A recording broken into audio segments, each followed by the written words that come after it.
యేసుక్రీస్తు నామములో మీ అందరికీ శుభములు తెలియపరుస్తున్నాను. మీరందరూ బాగున్నారా? మీరు బాగుంటారని ప్రభునందు విశ్వసిస్తున్నాను. మీ కొరకు ప్రార్థన చేసే మాలాంటి సేవకులు ఉన్నప్పుడు ఖచ్చితంగా దేవుడు అద్భుతం చేస్తాడు కదా, మేలు చేస్తాడు కదా, మన ఆశీర్వదిస్తాడు కదా. ఖచ్చితంగా దేవుని చేత మీరు బాగుగా దీవించబడబోతున్నారు. ఒక బ్రేక్ త్రూ రాబోతుంది. ముఖ్యంగా ఎవరెవరైతే ఆర్థిక ఇబ్బందులతో, అప్పుల సమస్యలతో సతమతమైపోతున్నారో త్వరలో దేవుడు అద్భుతం చేయబోతున్నాడు. ఈ కార్యక్రమాన్ని చూస్తున్న విదేశాల్లో ఉన్న ఒక్కరికి దేవుడు ఒక గొప్ప మేలు చేసి సువార్తను అందించి దీవించబోతున్నాడు. Wait and see. దేవుడు త్వరగా మనం దీవించబోతున్నాడు.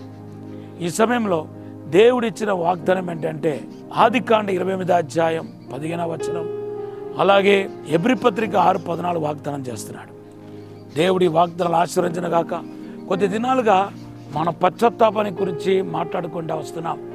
తప్పిపోయిన కుమారుడు చరిత్ర నుండి అనేక విషయాలు నేర్చుకుంటున్నాం. తప్పిపోయిన కుమారుడు మరి పశ్చాత్తాపడి తిరిగి వచ్చినప్పుడు అనేక అసాధారణమైన కార్యాలు చోటు చేసుకున్నాయి.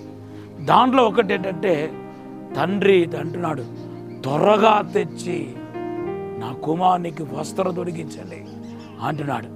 లూకా సువార్త 15వ అధ్యాయం 22వ వచనం. త్వరగా దేవుని బిడ్డలారా, పశ్చాత్తాపడిన తర్వాత, దేవునితోనూ మనుషులతోనూ మీరు సమాధాన పడిన తర్వాత దేవుని కార్యాలు అతివేగంగా జరుగుతాయి. ఆలస్యం అనేది ఇంకా ఉండదు. అసాధారణమైన అద్భుతమైన కార్యాలు త్వరగా మీ జీవితంలో జరగటాన్ని మీరు చూస్తారు. దేవునికి ఆశీర్వాదాన్ని, అద్భుత కార్యాన్ని మీరు త్వరగా జరగటాన్ని మీ జీవితంలో మీరు చూడగలుగుతారు. దేవుని బిడ్డారా, మరి ముఖ్యంగా కొన్ని విషయాలు దేవుడు మీకు త్వరగా చేయాలని కోరుకుంటున్నాడు. దానిలో ఒకటి ఏంటంటే సాతాను క్రియ లయపరచబోతున్నాడు. ఆ లయపరిచే కార్యాన్ని ఇంకా ఆలస్యం చేయడు. రోమాపత్రిక 16:20 రాయబడి ఉంది, సాతాన్ని శీఘ్రముగా మీ కాళ్ళ కింద దేవుడు చితకు తొక్కిస్తాడంట. అవును, సాతాను క్రియలని త్వరగా లయపరచబడబోతున్నాయి. దేవునికి అసాధారణమైన కార్యాన్ని మీరు చూడబోతున్నారు. తర్వాత రెండవది ఏంటంటే త్వరగా దిగిరమ్మన్నాడు జక్కయ్యని. మీ కుటుంబంలో ఎవరికైతే రక్షణ ఇవ్వాలని చెప్పి మారు మనసు ఇవ్వాలని ప్రభు ఆశిస్తున్నాడో, ఎవరినైతే సేవకి పిలవాలనుకుంటున్నాడో, ఎవరినైతే అభిషేకించాలనుకుంటున్నారో అవన్నీ త్వరగా జరగబోతున్నాయి. త్వరగా మిమ్మల్ని ఆశీర్వదించబోతున్నాడు. ఆత్మీయంగా వచ్చే ఆశీర్వాదాలన్నీ త్వరగా జరగబోతున్నాయి. అంతేకాదు, త్వరగా ఆయన ఏం చేస్తాడంట, మన ప్రార్థనకి జవాబిస్తాడంట.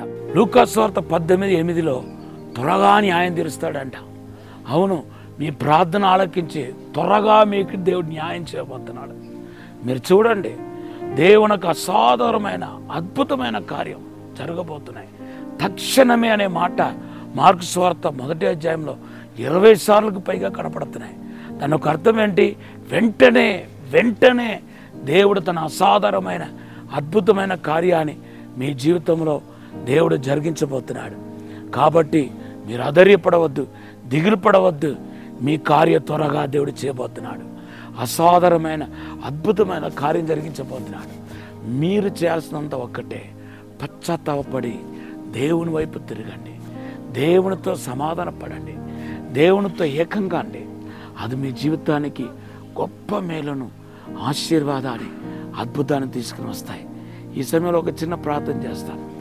పరిశుద్ధము నమ్మకమైన మా పరలోక తండ్రి, నీకు వందనాలు, స్తోత్రాలు ప్రభా. శక్తి చేత కాదు, బలము చేత కాదు, ఆత్మ ద్వారానే సమస్తం జరుగుతున్నారు ప్రభా. ఇప్పుడే ఆశీర్వదించి అసాధారణమైన అద్భుతమైన కార్యం జరిగించండి ప్రభా.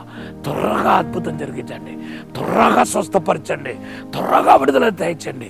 తక్షణమే వెంటనే అద్భుతం జరగగాక. మీరే పరిశుద్ధాత్మతో నింపండి, అభిషేకముతో నింపి తాకుమని దీవించమని యేసు నామములో వేడుకుంటున్నాం తండ్రి. ఆమేన్. ప్రభు మన దీవించగాక. ఇర్మియా గ్రంథం 33:6 మీ వాగ్దానం.